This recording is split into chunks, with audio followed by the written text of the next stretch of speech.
হিন্দি চিনি ভাই ভাই এদেশে এখনো চীনের নামে মাও সেতুংয়ের নামে স্লোগান তুলে ঝান্ডা হাতে পথে নামেন কমিউনিস্টরা।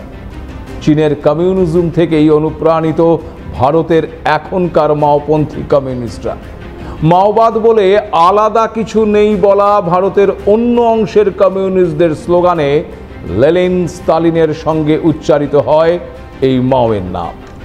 প্রশ্ন হচ্ছে যে চীনের কমিউনিস্ট শাসনে একসময় অনুপ্রাণিত হয়েছিল ভারতের কমিউনিস্টরা, সেই চীনের এখনকার শাসনে কি আদৌ আছে কমিউনিজমের ছোঁয়া, নাকি সমাজবাদের নামে চলছে পুঁজিবাদ, এসেছে সাম্রাজ্যবাদী মানসিকতা, যা চলছে তা এক কথায় স্বৈরাচারী নয় কি? শি জিনপিংয়ের চীন কি কমিউনিস্ট মতাদর্শের মুখোশের আড়ালে আদতে একটা স্বৈরাচারী সাম্রাজ্যবাদী দেশ নয়? না হলে যে দেশের সংবিধানে যুক্ত করা হয়েছে সমাজতান্ত্রিক শব্দটা, সেই ভারতের সঙ্গে বৈরতার সম্পর্ক তৈরি করছে চীন। কেন হয়েছিল 1962 সালে ভারত চীন যুদ্ধ? 1959 সালের 21 অক্টোবর সীমান্তে ভারতীয় সিআরপিএফ জওয়ানদের হত্যায় কি শত্রুতার সূচনা করেছিল? আগামীতে কোন খাতে বইবে ভারত চীন সম্পর্কের ভবিষ্যৎ? শি জিনপিংয়ের স্বৈরাচারের রাজপাট কি তবে এবার শেষ হতে চলেছে?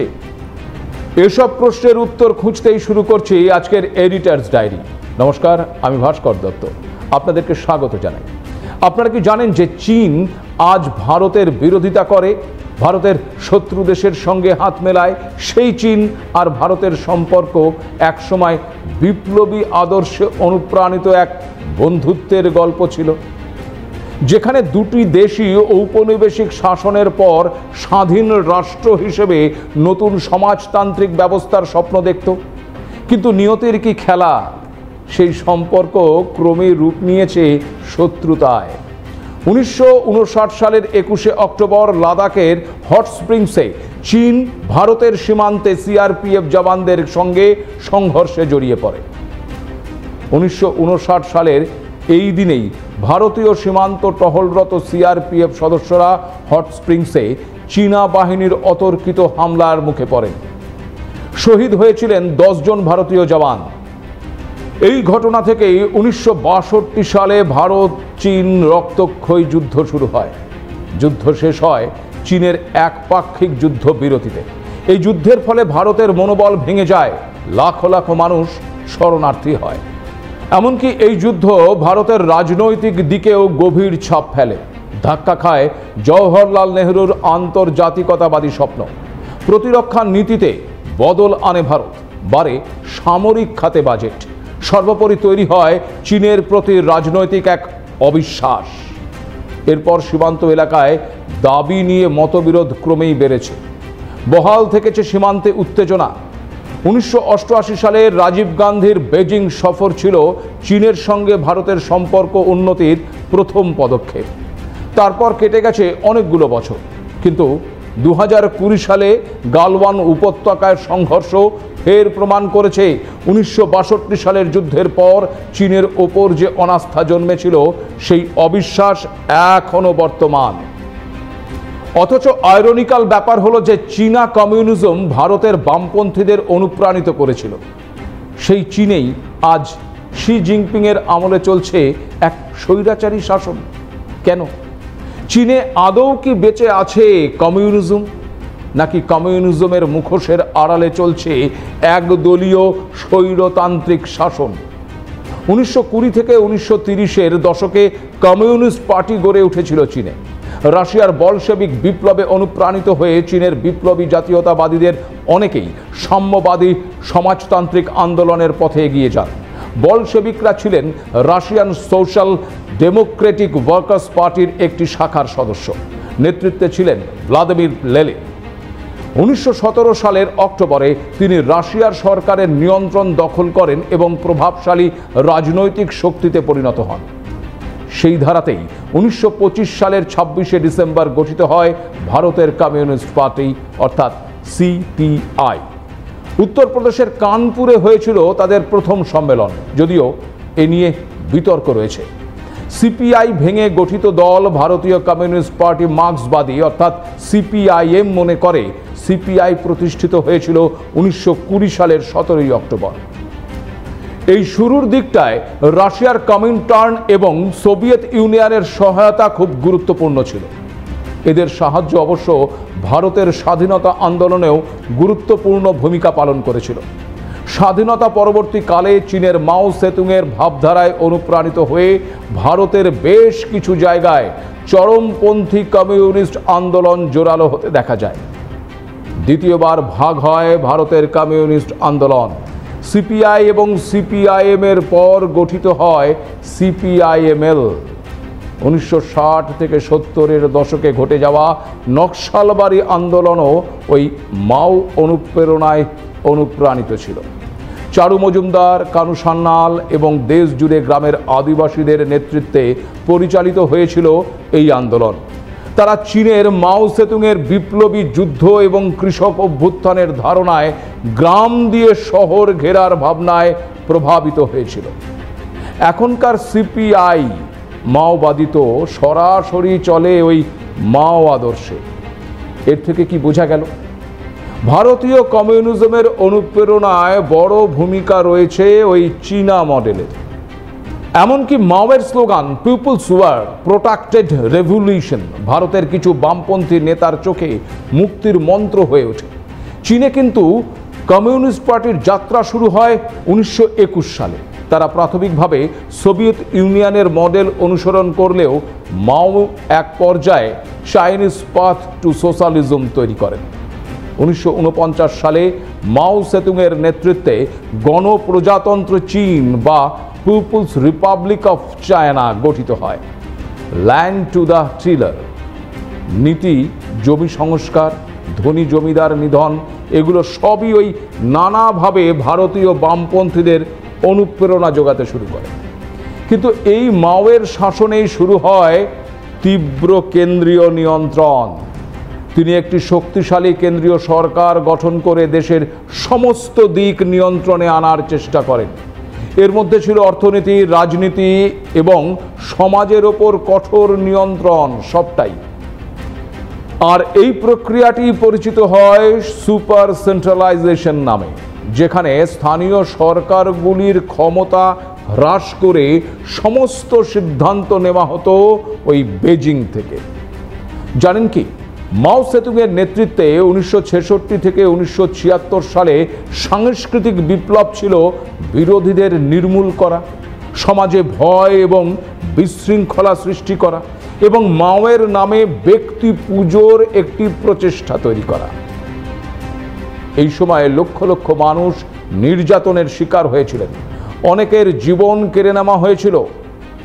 আরও আগে 1958 থেকে 62 সালের সময়কালে গ্রেট লিপ ফরওয়ার্ড দুর্ভিক্ষে 30 থেকে 45 মিলিয়ন মানুষের মৃত্যু হয়েছিল।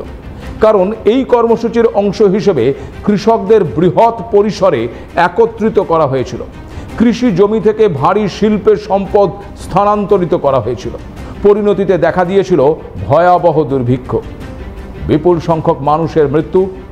এই দুটি ঘটনাই চীনের ইতিহাসে এক অন্ধকারাচ্ছন্ন সময়, যা চীনের সমাজ এবং অর্থনীতিকে ব্যাপকভাবে ক্ষতিগ্রস্ত করেছিল। মাও সেতুংয়ের মৃত্যুর পর 1978 সালে দেং জিয়াওপিং চীনকে ফের নতুন পথে চালিত করেন। তিনি সমাজতন্ত্রের সঙ্গে বাজার অর্থনীতির সংমিশ্রণ ঘটানোর সিদ্ধান্ত নেন আর পুঁজিবাদী উৎপাদন মডেল অর্থাৎ গ্লোরিয়াস রিচ নীতিও মেনে নেওয়া হয়। ধীরে ধীরে চীনের কমিউনিজম বদলে যেতে থাকে পুঁজিবাদে।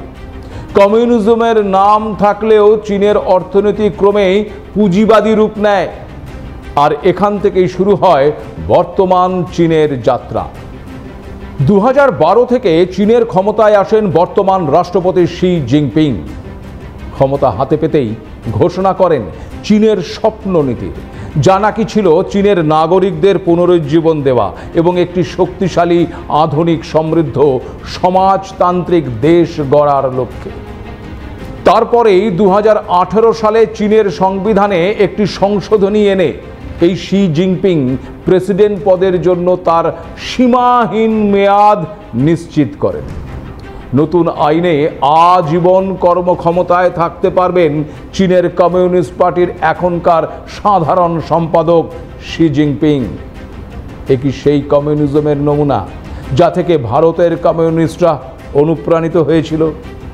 কমিউনিজমের মৌলিক বৈশিষ্ট্য হল উৎপাদনের উপকরণের সমষ্টিগত মালিকানা, অর্থাৎ সমাজের সম্পদ সকলের জন্য সমানভাবে বন্টন করা, যেখানে ব্যক্তিগত সম্পত্তির ধারণা থাকবে না। এখনকার চীনের সঙ্গে আদৌ কি মিল আছে এই ভাবনার? এর মধ্যে রয়েছে কি শ্রেণীহীন সমাজ আর গণতান্ত্রিক কেন্দ্রিকতার ভাবনা? কমিউনিস্ট পার্টির সিদ্ধান্ত গ্রহণে সকলে অংশগ্রহণ, আলোচনা, পর্যালোচনার মাধ্যমে কেন্দ্রীয়ভাবে সিদ্ধান্ত গ্রহণের ভাবনা কি আদৌ আছে এখনকার চীনের কমিউনিস্ট পার্টিতে? আমরা জিনপিংয়ের চীনে কি দেখেছি বা কি দেখছি বেসরকারি মালিকানা শক্তিশালী হয়ে রাষ্ট্রীয় পুঁজিবাদকে মদদ দিচ্ছে। ধনীর সংখ্যা বেড়ে চীনে বিশ্বের শীর্ষ ধনীদের তালিকায় জায়গা করে নিচ্ছে। বাড়ছে গরিবের সংখ্যাও। আকাশ ছোঁয়া বৈষম্য সমাজকে বিভক্ত করে দিয়েছে।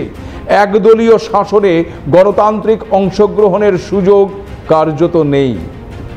প্রযুক্তি নির্ভর নজরদারি ব্যবস্থা নাগরিকদের স্বাধীনতা ক্ষুণ্ণ করছে। উইঘুর মুসলিমদের ওপর দমনপীড়নে মানবাধিকার লঙ্ঘনের অভিযোগও উঠেছে জিনপিংয়ের আমলে। হংকংয়ের স্বায়ত্ত শাসন ক্ষুণ্ণ করে এক দেশ দুই নীতি প্রতিশ্রুতি ভঙ্গ করেছে জিনপিং। এর থেকে কি প্রমাণ হয়? প্রমাণ হয় যে মার্ক্সবাদ, লেনিনবাদ শুধুমাত্র নামেই আছে। বাস্তবে চীন আজ দাঁড়িয়ে আছে একদলীয় রাষ্ট্র নিয়ন্ত্রিত ব্যবস্থার পাশাপাশি পুঁজিবাদী অর্থনীতি এবং স্বৈরাচারী শাসন ব্যবস্থার উপর ভর করে, যা কমিউনিজমের বহু মূলনীতি ত্যাগ করেছে। বর্তমানে জিনপিং তার বেল্ট অ্যান্ড রোড ইনিশিয়েটিভ প্রকল্পের মাধ্যমে গোটা দুনিয়াকে নিজের কবজায় করতে চাইছেন। একথা আগের একটি এপিসোডে বিস্তারিত জানিয়েছিলাম আপনাদেরকে। আর এখন ভারত বিরোধী দুই দেশ বাংলাদেশ এবং পাকিস্তানের সঙ্গে হাত মিলিয়ে নতুন জোট করে ভারত তথা সার্ককে অচল করে দেওয়ার চেষ্টাও করছে চীন। একথাও সেই এপিসোডেও বলেছিলাম আমরা। সম্প্রতি চীনের সরকারি সংস্থা এবং দলীয় প্রতিষ্ঠানগুলিকে বাড়তি গুরুত্ব দেওয়া শুরু করেছেন এই শি জিনপিং। কিছু গুরুত্বপূর্ণ বিষয়ে তাদের সিদ্ধান্ত নিতেও বলা হয়েছে যে প্রেসিডেন্ট দল, সরকার এবং সেনার ক্ষমতা নিজের হাতে কুক্ষিগত করে রেখেছেন। তার এই ক্ষমতা বন্টনের সিদ্ধান্তে আছে এক গভীর রহস্য, আছে জল্পনাও। সম্প্রতি ব্রিক্স সম্মেলনে জিনপিংয়ের প্রথমবার অনুপস্থিত থাকা নতুন জল্পনা সৃষ্টি করেছে। তাহলে কি চীনে এবার ক্রমশ গুরুত্ব এবং জনপ্রিয়তা হারিয়ে ফেলছেন এই শি জিনপিং? একই ক্ষমতা বদলের আভাস? না হলে যে জিনপিং আজীবন ক্ষমতায় থাকার লোভ সামলাতে পারেন না, সেই জিনপিং কি করে গেলেন না ব্রিক্সের সম্মেলনে? তার এমন পদক্ষেপ তো ভাবাই যায় না। অনেকের মতে চীনের নানা আভ্যন্তরীণ সমস্যায় এখন জর্জরিত এই জিনপিংয়ের সরকার। আমেরিকার সঙ্গে শুল্ক যুদ্ধেও প্রভাব পড়েছে সে দেশে। অর্থনীতির গতি স্লথ হয়ে পড়েছে। চীনা অর্থনীতির অন্যতম স্তম্ভ আবাসন ক্ষেত্র সম্প্রতি একেবারে ধসে গেছে। তাছাড়া অতিমারি কালে কড়াকড়ির ফলে এখনো ঘুরে দাঁড়াতে পারেনি বহু ব্যবসায়িক সংগঠন, যার প্রভাব পড়েছে দেশের অর্থনীতিতে।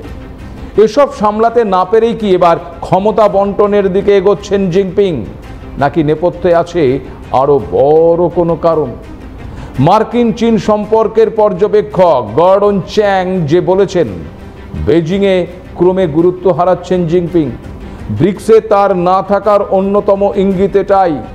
এদিকে আবার ভারতের সঙ্গে চীনের এলএসি সমস্যার স্থায়ী সমাধানও আজ অবধি মেলেনি। বিশেষজ্ঞরা বলছেন, যুদ্ধ না হলে ভারত চীনের মধ্যে চিরস্থায়ী থাকবে সীমান্তে উত্তেজনা। ভারত চীন সম্পর্ক এখন বন্ধুত্ব নয়, বরং একদিকে পারস্পরিক বাণিজ্য নির্ভরশীলতা এবং অন্যদিকে পারস্পরিক কৌশলগত কূটনীতির এক অদ্ভুত মিশেল। আজ তাই হিন্দি চীনি ভাই ভাই অতীত। দিন তিনেক আগে ভারতীয় সেনার deputy chief of army staff lieutenant general Rahul R Singh জানিয়েছিলেন, অপারেশন সিঁদুরের সময় পাকিস্তানকে সাহায্য করেছিল চীন। যদিও এই দাবিকে নস্যাৎ করে দিয়ে বেজিং জানিয়েছে ইসলামাবাদ তাদের ঘনিষ্ঠ প্রতিবেশী, তাই দুই দেশের মধ্যে প্রতিরক্ষার সহযোগিতা স্বাভাবিক, কিন্তু কোনো তৃতীয় পক্ষকে লক্ষ্য করা তাদের উদ্দেশ্য নয়।